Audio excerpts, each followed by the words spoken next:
Hi guys, I'm here to talk about this hub I just received last week from a company based in Vancouver, British Columbia, Canada.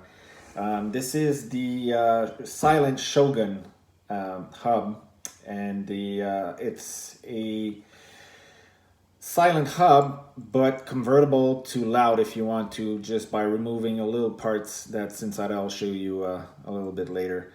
But if you keep the part in and it's well engaged, this hub is supposed to be completely silent. Tairin does put a little sticker or a little notice on the hub as you receive it. I can read it for you. It says the silent shogun has a faint ratcheting when the free hub is spun by hand.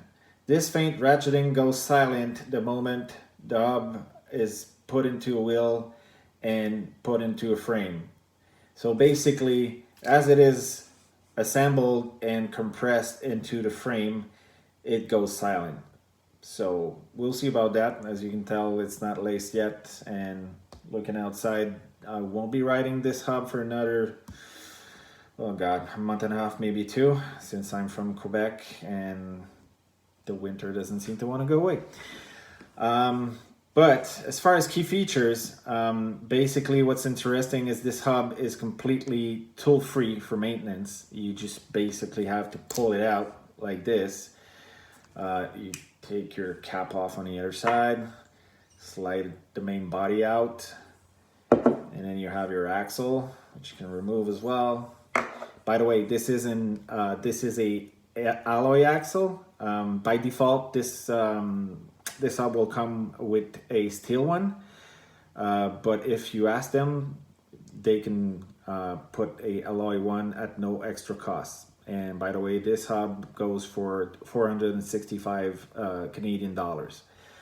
Okay, so basically, this is the inner works, and as you can tell in this ring at the top here, there's a little gap, and that gap matches with what I call the E-ring inside, because when you look at it, it looks like an E from my perspective.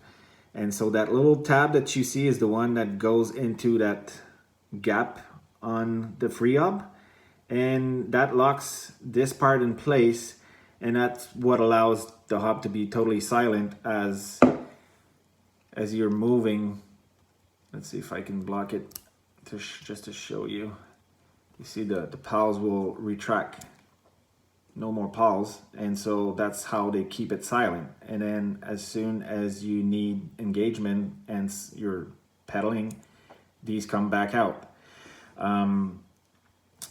So it's an interesting feature, and what it does too is it allows for a 5.5 degree engagement, which will help with the chain growth that we experience on double suspension bikes, and some more than others just because of the frame design.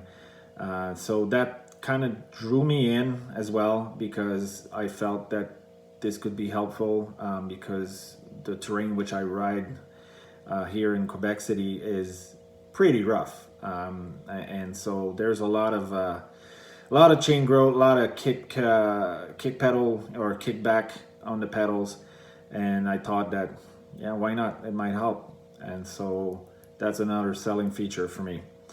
So basically, yeah, you just then align it back, and the way I found it easier to do it is to remove the top ring and just align it by itself on the little E-tab, and there you go.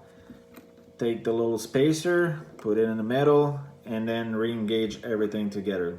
See, these don't really come out, so as long as you're not shaking it too hard. Sorry. And then you just put it back in, and there you go. Pretty simple. So then you just assemble it back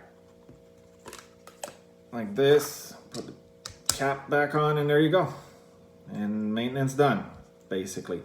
So yeah, like I said, just wanted to do a little quick video about the hub, and I'll do another one once it's been laced and abused for a couple of months at least, and see if I like it or not.